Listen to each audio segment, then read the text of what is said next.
Okay, let's unpack those pillars because I think a lot of people listening might be skeptical. I'll be honest, I was a little skeptical at first. There is this lingering perception out there that cheaper healthcare means lower quality healthcare. You get what you pay for. That is exactly the assumption we need to dismantle today. Because when you look at the data, especially in these high-stakes fields, the cost reduction in China isn't coming from cutting corners on safety. It's coming from efficiency. Efficiency and scale, exactly. So let's start with the big one, oncology, cancer treatment. Because if you are diagnosed with an aggressive cancer, you really don't care about saving a few bucks. You care about staying alive. Precisely. And in cancer treatment, time is tissue. This is where the Western systems are currently struggling the most. The temporal cost is just huge. Temporal cost meaning the time you spend waiting. Right. It's not just money, it's the time lost. Yeah. If you look at something like CAR T cell therapy, are you familiar with how that works? Vaguely. From the sources, it's where they reprogram your cells, right? Basically, yes. Yeah. It's a revolutionary treatment for blood cancers. They take your own immune cell, your T cells out of your body, they engineer them in a lab to recognize and attack the cancer, and then they infuse them back in. It's like giving your immune system a software update.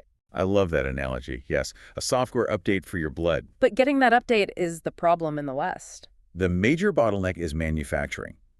In the US or the UK, the wait list just to get your cells manufactured in the lab can stretch 3 to 6 months. 6 months. Yeah. If you have an aggressive lymphoma, do you even have 6 months to wait around? Often you don't. That is the tragedy of it.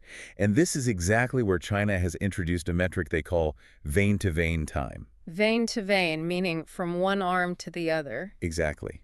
It measures the precise time from the moment they extract your cells from one arm to the moment they infuse the newly supercharged cells back into the other. Okay, so what are the numbers on that?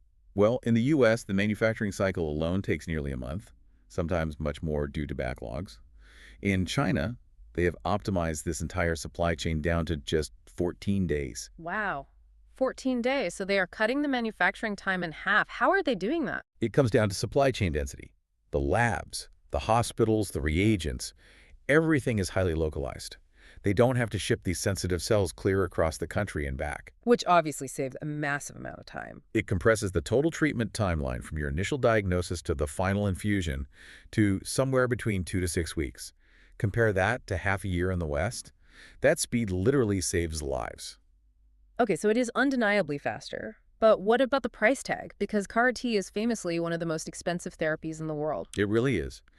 In the U.S., the total cost for a round of CAR T, including your hospitalization and managing any side effects, ranges from $475,000 to over $600,000. Which is financially ruinous for almost anyone, even if you have good insurance. Right, and in China, you are looking at a total cost of $120,000 to $150,000. I mean, that is still expensive, obviously. It's not pocket change.